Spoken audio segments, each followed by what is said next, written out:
그거나. Shake-nya. 물어보나.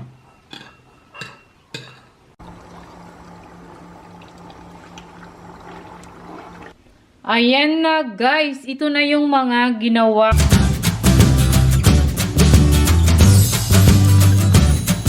Hello everyone, good morning. Today is 24th September 2024 guys, and we have holiday here in our town because it is Festa Majo or town fiesta here. These last days of summer, we collected or harvested most of the fruits guys of our plants or vegetables. So I will show you. Our house is a mess right now, full of many things.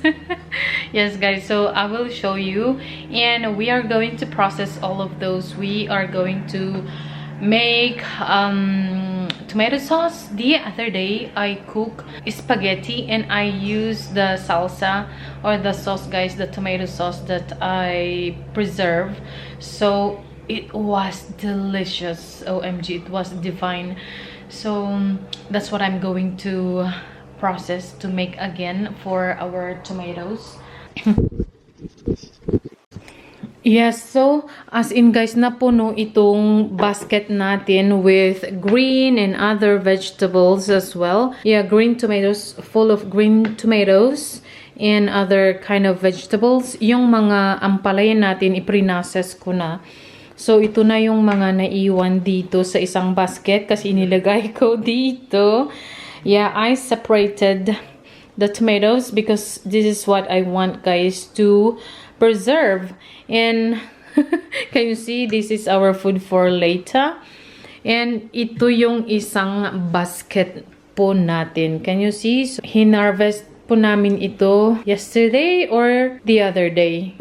Hinog na guys itong mga peppers natin. So I am thinking if I'm going to process this or lulutuin ko as fajita. Tapos ito din, this is green pero nahinog na din siya. And ito naman yung mga ampalaya natin. Tapos mga talong karamihan na itong mga talong na ito guys ay as in matigas na siya. So kukunin natin yung mga seeds at yun ang itatanim natin for the next gardening season.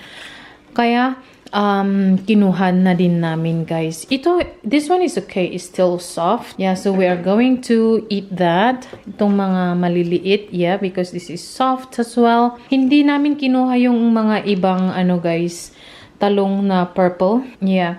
Tapos ito naman yung mga green tomatoes natin. Yes. So hindi na namin kinuha guys yung mga, hindi ko iniwan ito sa vine guys kasi malamig na. Tapos guys, kakainin kasi ng mga animals sa labas. Kaya kinuha na rin namin para mahinog na siya dito sa loob ng bahay. At isa pa, ang iniisip ko ay siguro pwede ding gawing salsa, green salsa. 'Di ba guys?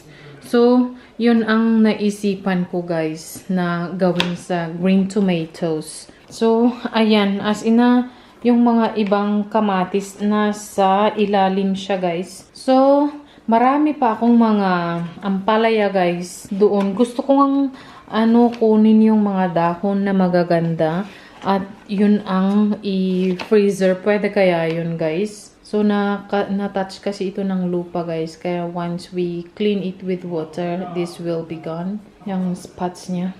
Yeah, ayan then. So this tomato is guys, as in ang sarap. Super guys yung flesh niya. As in full. It's so fleshy. Pang salad siya talaga or slicer. Sometimes kinakain lang namin guys with a dash of salt and olive oil. Hatiin namin and then just look, may insect din. Ay, ayan. So ayan, so yung dalawang basket natin and our house is full of many things guys. Yeah. And I also have these bulbs. These are leeks guys, but this kind of leeks is for calçots. If you are in Catalonia, you know what is calçots. It is a famous kind of leek that you can grill and eat it with grilled meat like longanisa, ribs, lamb chops, guys. Yeah, na grilled din with aioli. And also the salsa for the calzot is romesco, and as in na masarap, guys. So kung itanim natin itong isa na to, maaring 2 o 3 ang lalabas na leeks, guys. So yan din ang gusto naming itanim. And also, yan guys, yung ano natin, yung garlics natin, na dried na sila, inakyat ko. Kaso nga lang, I have to cut, guys. Ganyan. Yeah, and every now and then, if a friend come and visit us, I give some of these, and also some of our onions. Yeah, hindi pa namin na itali, guys, or inilagay sa sa garage. Yeah, to hang na airy ganyan para hindi siya mabulok. So it will last for months, guys. At the moment, as in na maganda, hindi pa naman nabubulok, guys. Kung may mga nabubulok, mga isa, ganun lang, guys, 2. Kaya as in na chine-check ko yung mga onions natin para hindi masira. So nung isang araw pumunta kami, guys, sa fair ng Giant Squash Fair. So bumili ako nito. If you have Instagram or Reels, you can watch the videos, guys, the Reels in those platform. And also ang dami kong guys, na hinog na ampalaya. So kinukuha ko yung mga seeds niya para may itanim tayo next year. Yeah, kasi napabayaan ko na, guys, kaya hanggang nahinog na sila. And ito din, guys, binili ko din ito doon sa fair. Yeah, it's cute, right? Ganyan yung style niya, guys. And also this corn, because I want to plant this kind of corn, guys. Doon. So binili din namin ito, guys. So itong dalawa na ito is 3 euros, 2 euros, and 1 euro itong maliit, guys. Yeah, it's cute, right? Ayan. So, ayan. Ito yung chimney namin, guys, dito sa kitchen. Yes. Alright. So, the other day, we harvested also these ones, guys, our Tabasco chilies, and we are going to make chili oil as well. So, ito yung gagawin natin. As in, marami akong gagawin, guys. Can you see that? Yeah, gusto ko ding tanggalin yung mga, guys, ng tangkay ng garlics natin. And more onions in here. Ito naman yung mga maliliit, guys. So, ito yung una kong ginagamit. Yes, na mga onions. Pero may malaki dyan. Kasi minsan, guys, kung marami ang niluluto ko and I need bigger size of onion, so ito yung kinukuha ko. Pero ang karamihan dito ay mga maliliit lang. But they are useful, guys. So if I need more, then I have to kuha ko ng 3, 4, 2. It depends sa amount ng aking lulutuin. So linisan lang natin ang ating mga tomatoes, guys. Pagkatapos nun, tanggalin natin yung core niya. At saka yung mga iba na may mga sira or something damage. Para sa ganun, as in na yung mga magaganda lang talaga ang ilagay natin. So habang nagpre-prepare po ako or magpa-process, I am drinking coffee. I think, yes, I'm drinking coffee.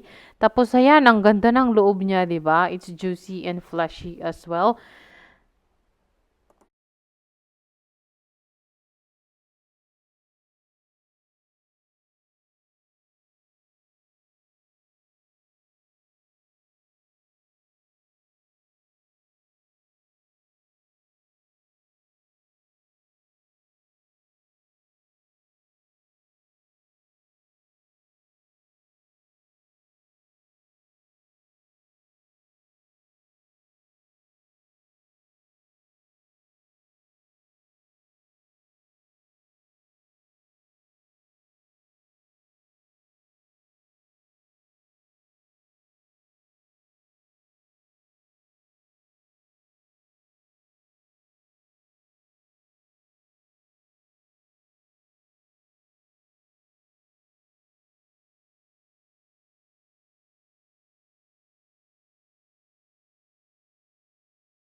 So, matapos na rin nating hiwain at saka tanggalin yung mga cores niya, guys.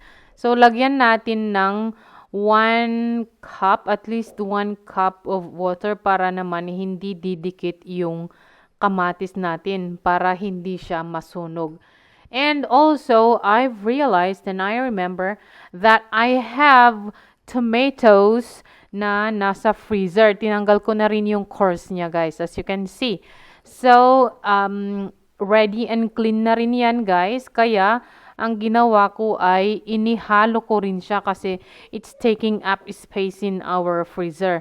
Tapos, let's cook it down. Ayan.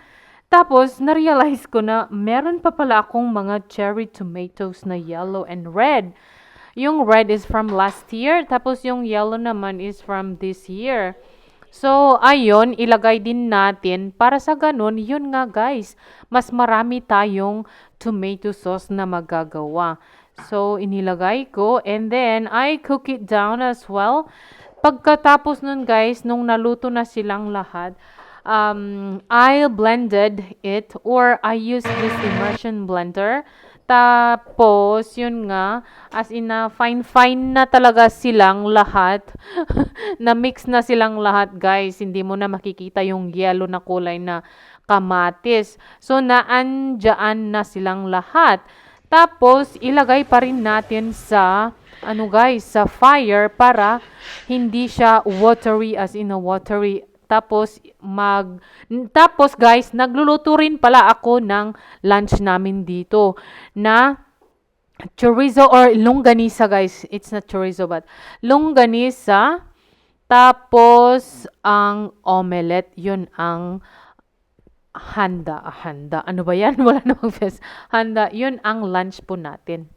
If you are a returning subscribers, alam nyo naman na nagtanim ako ng onions, garlics, palaya, and of course, mga kamatis. So, ayun, tinanggal ko na yung mga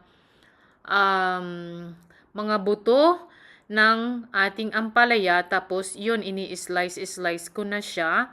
Ayan, ganyan lang kaliit, guys. Yeah, so, lahat ng mga Pilipino marunong magluto ng marunong magluto ng bitter gourd omelette, kaya no need to explain it guys, right? Kasi I know na ganun talaga ang pagluto natin sa ating bitter gourd omelette. So pagkatapos hiwain guys, ilagay natin sa isang bowl. Tapos pag nahiwa nating lahat, lagyan mo ng salt. Para sa ganun, hindi siya mapait. Alam nyo naman na super pait yung ampalaya. That's why bitter gourd ang pangalan niya. So, ilagay lang natin sa bowl. Tapos, yun nga, lagyan natin ng just enough salt guys. Tapos, let it rest for at least half an hour. Para sa ganun, yung juice ng ampalaya ay matanggal talaga. So, ganun ang ginawa ko guys. Nilagyan ko ng salt. Tapos, hinimas-himas ko lang. And then, I let it rest for 30 minutes nga nasabi ko. Tapos, pagkatapos nun, pigain mo lang siya hanggang matanggal lahat ng juice niya. Hugasan mo para hindi siya as in na maalat. Tapos, as in na after washing, pigain mo na lang siya guys. Para sa ganun, as in na hindi rin basa ang ating ampalaya.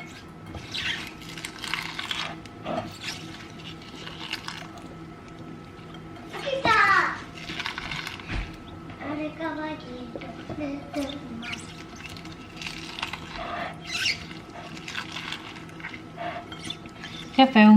Deixa, anak, alrasan. No.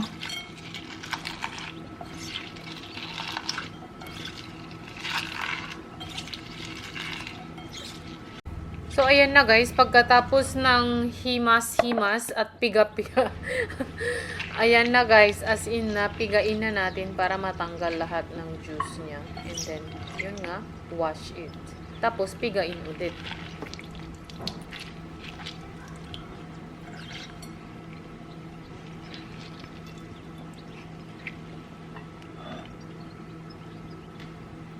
So, pagkatapos hugasan yung ating bitter gourd, ngayon, hiwain naman natin ang ating onions.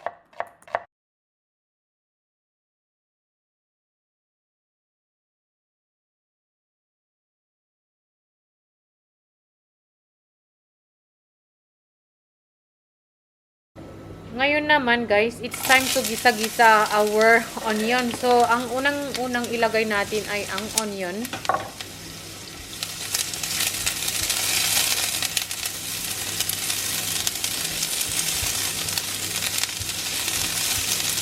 Pag medyo luto na guys ang ating onion, dapat isunod na din natin ang ating kamatis. Pasensyahan nyo na guys kung nabubulol ako.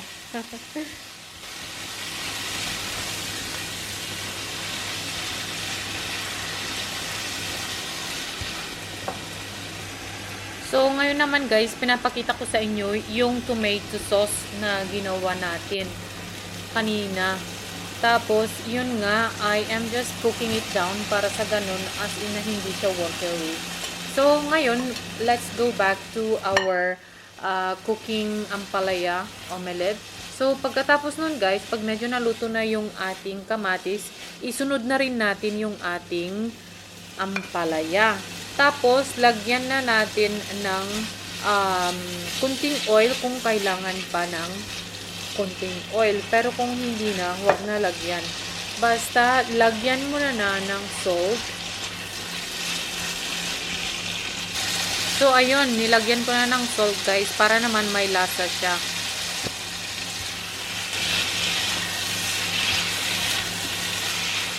So, multitasking talaga ako guys. Habang naman naluluto ang ating ampalaya, hinahalo ko naman yung ating tomato sauce para hindi siya didikit sa bottom, para hindi siya masunog. And now, turn naman ng ating ampalaya na i-mixed. Alright guys, and now, ngayon, it's time naman na i-beat na ang ating eggs. So, depende na guys sa karami yung palaya mo. So, depende na rin yun guys sa sa itlog kung ilan ang ilalagay mo. So, yung una guys na binitak ko na egg ay guys, nabasag siya. So, ayaw ko ng ganun, kaya itinapon ko. Yes.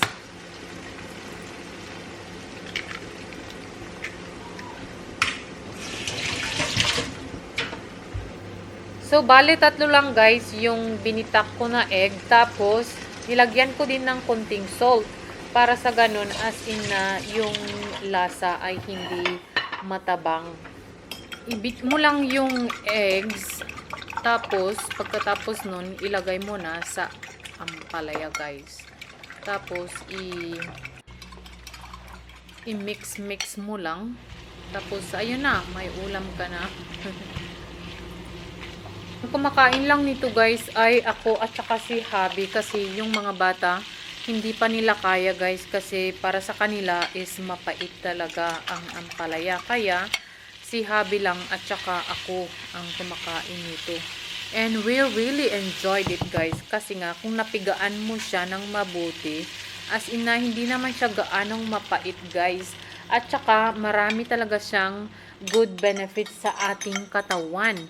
Kaya my husband loves it.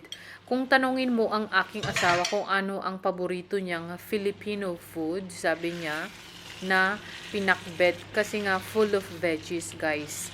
Tapos yun, ampalaya omelette. Yan ang isa sa mga Filipino dish na favorite ni Habi. I-mekos-mekos mo lang yan guys para maluto yung itlog. Pag naluto na yung itlog, i-off mo na yung fire para as in na hindi talaga siya as in na ma-overcook. I-mekos-mekos din natin yung tomato sauce. Huwag din natin kalimutan para hindi siya masunog. One last mekos din yung ating ampalaya guys. Tapos, ayun na. Luto na ang ating ampalaya omelette. Yay!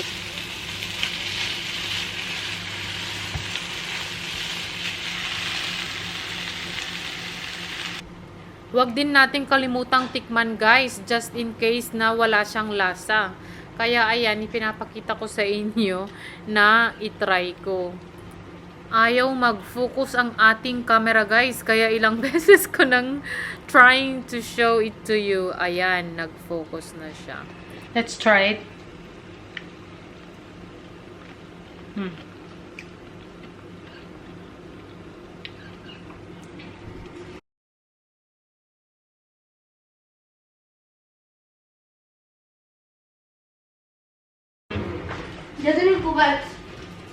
Molt bé.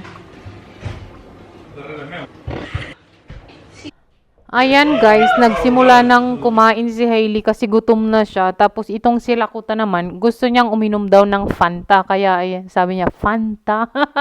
Kung nakita niyo yung bunganga niya, nagsabi siya na, Fanta. Con molta stona, no, no? No arroset ida de ampalaya.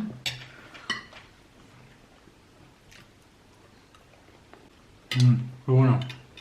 Sí, cariño. Muy buena.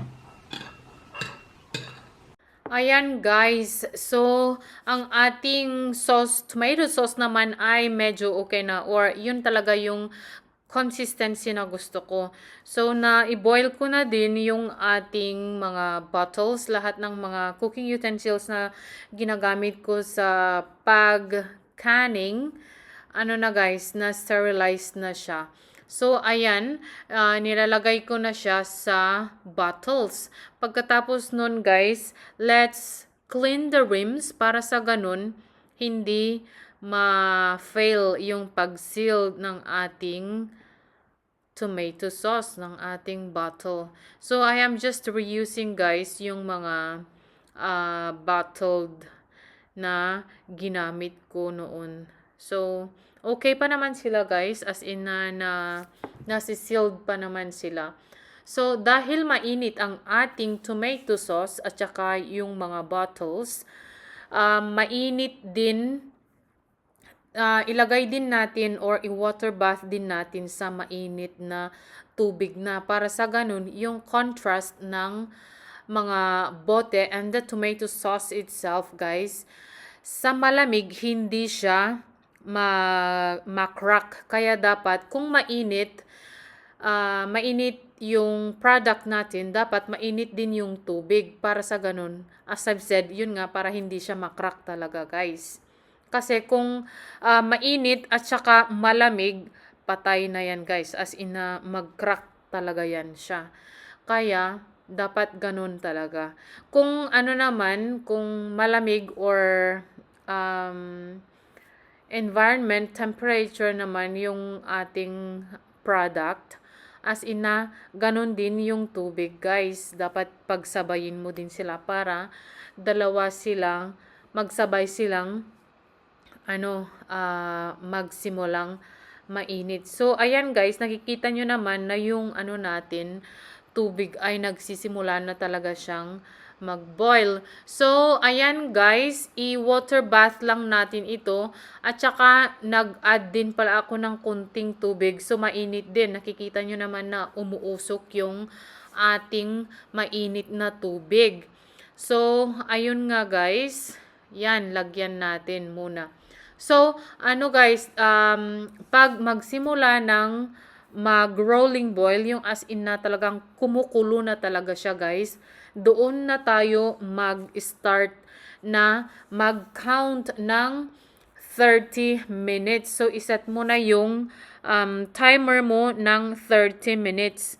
Pagkatapos nun guys, when the timer goes off, as in napatayin mo na yung apoy or yung fire mo. In my case, I am using electric cooker or cooktop. So, ayan.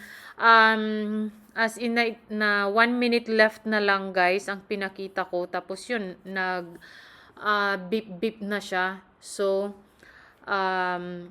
we let it rest for another 5 minutes guys, tapos hanguin na natin yung ating mga bottled na tomato sauce. And then, let it rest sa countertop for 12 to 24 hours, guys. Para as in na totally na ma-sealed talaga siya.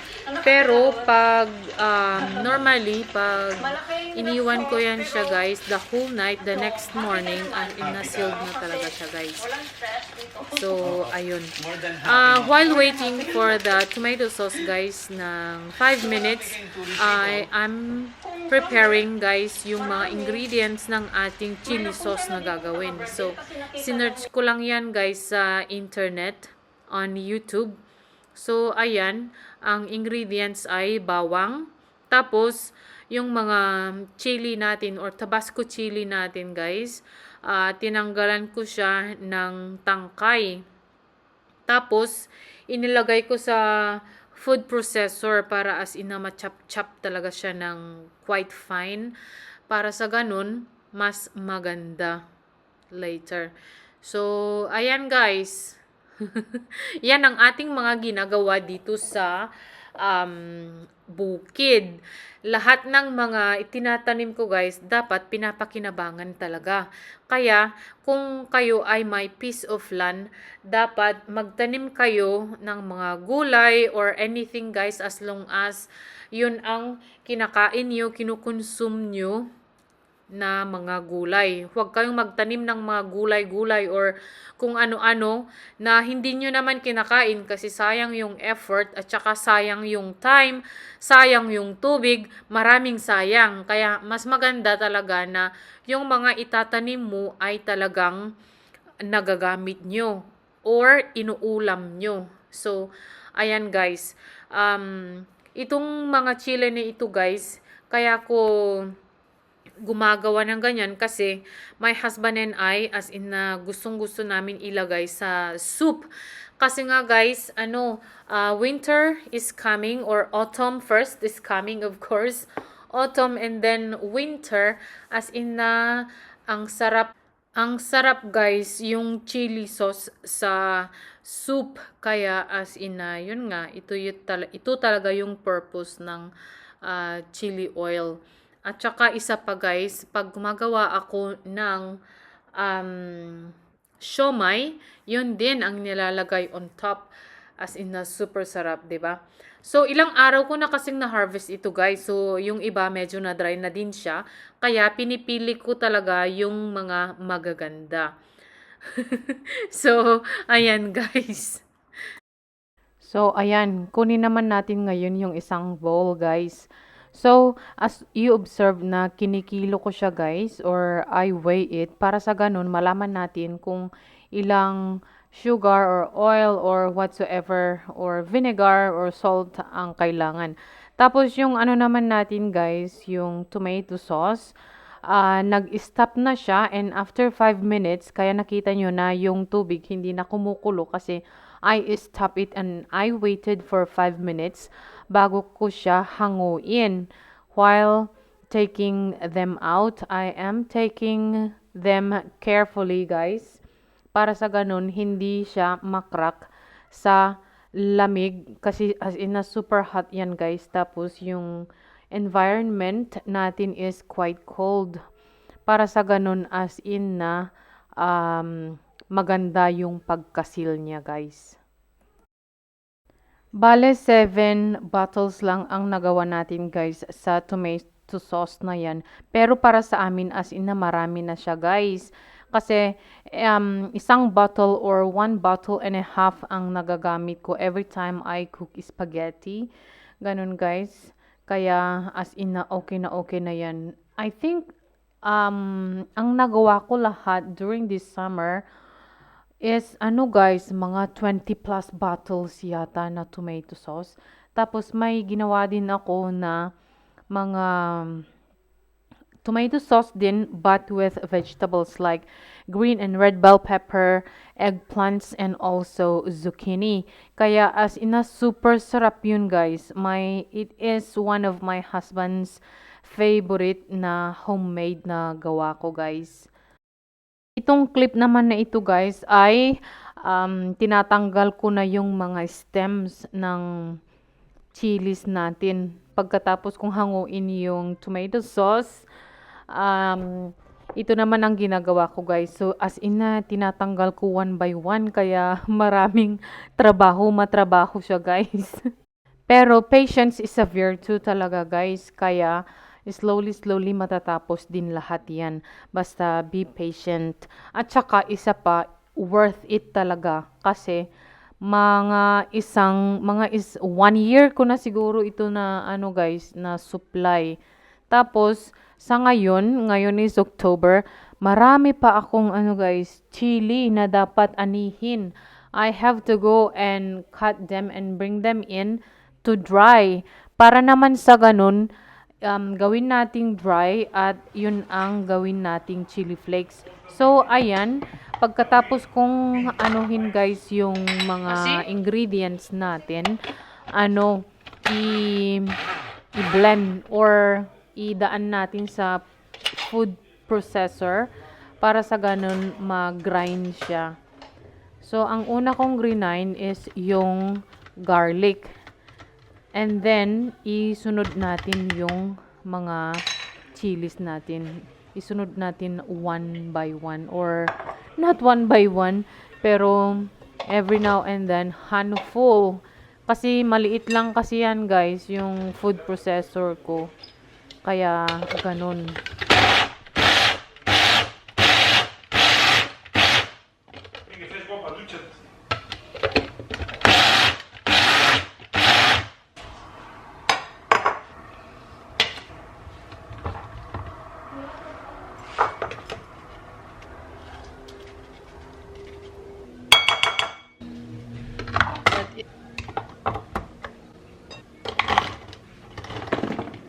Chili oil.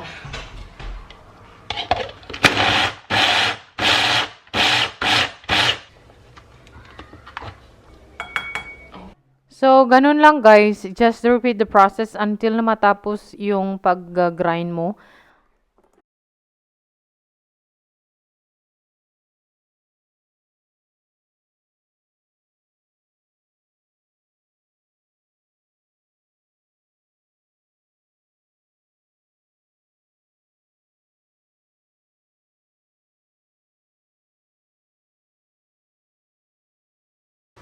Itong recipe na chili oil na ito guys ay kinuha ko lang sa Facebook yata.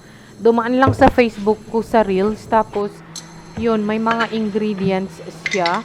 So I captured it and marami naman akong chili na mga ganon guys. Tabasco chili or yung super anghang. So ayun, ginawa ko na. Ang ginamit ko sa paggawa ng chili oil na ito guys ay extra virgin olive oil. Kaya super ganda ang kulay and of course super healthy. Kung wala kayong olive oil guys, kahit na anong oil kayo meron, pwede. So kinukuha ko talaga guys yung every drop ng olive oil natin para ma-complete yung 3 cups.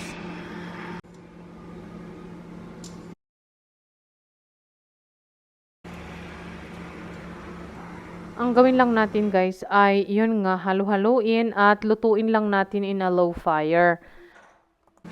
Pagkatapos nating haluin guys, ilagay na natin yung mga iba pang ingredients like asin, vinegar at saka sugar. Yun ang mga ingredients niya guys.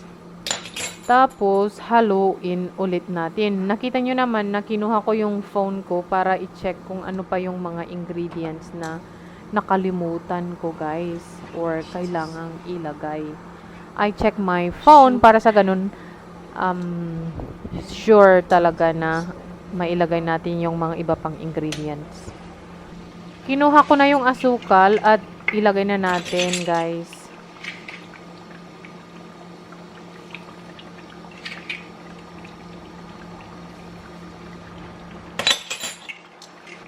At isunod na natin ang ating vinegar. Ang ginagamit ko dyan guys ay apple vinegar. So, you can use any vinegar you have available at home. You can also use grape vinegar, pineapple vinegar, plum vinegar, or Kahit anong vinegar kayo meron, guys.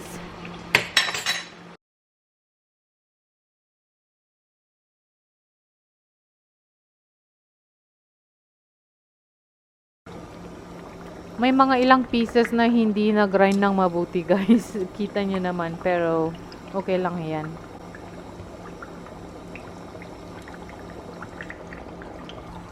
Yehey! Tapos na, guys! Tapos na ang ating pagluluto ng chili oil.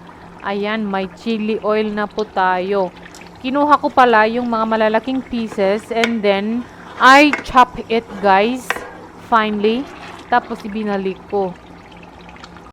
Ayan na, guys. Ito na yung mga ginawa kong chili oil. So, kita nyo naman, guys. I put in different sizes. Yan, malaki. Tapos, 3 na maliit. Kaso nga lang, yung isa, ibinigay ko na sa kaibigan ko. Tapos, ito naman, guys, hindi siya puno.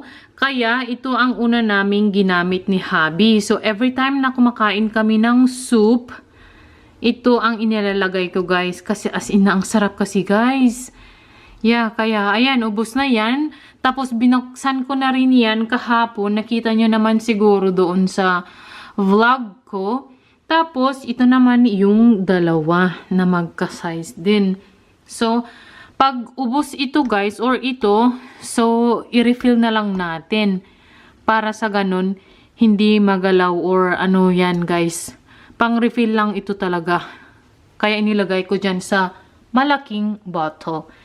So, ayun guys. Sana may mga natutunan kayo sa vlog na ito, guys. And once again, thank you so much for watching. Please like this video. Subscribe kung hindi pa kayo nakasubscribe.